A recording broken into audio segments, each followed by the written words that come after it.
Alice, alias Alice, ikaw ba nag-attempt na bumili ng bahay sa Alpha Land Baguio Mountain Log Homes? Opo, pero hindi po natuloy. Magkano? Hindi ko po maalala po, hindi po natuloy.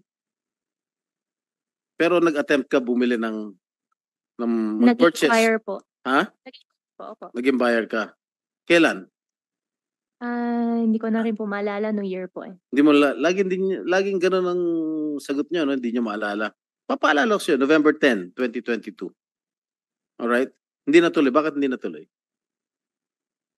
Opo, hindi po natuloy. Bakit nga? Hindi lang po natuloy. Bakit nga?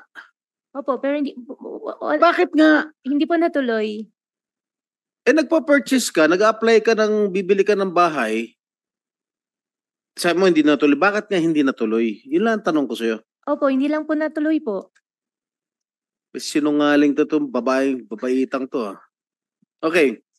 You signed an agreement on November 10, 2022 to purchase a log home worth, take note, 95,200,000 for a log home. Is it true? Opo, pero hindi po natuloy.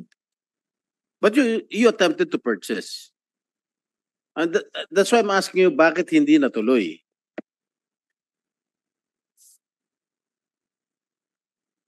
Ko Huaping, ano yung rason na hindi mo tinuloy yung purchase? Kulang po yung funds. Hindi ko po natuloy. Kulang yung funds. Eh, marunong ka pala sumagot eh. But you attempted to buy. So may capacity ka to buy a log home worth 95 million. Gusto ko po bumili pero hindi po natuloy nga po.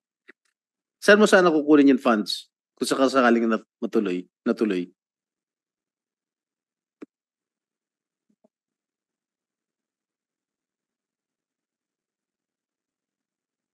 Hindi po natuloy dahil hindi po natuloy dahil hindi po nakumpleto po yung O magkano din ang pera. payment mo?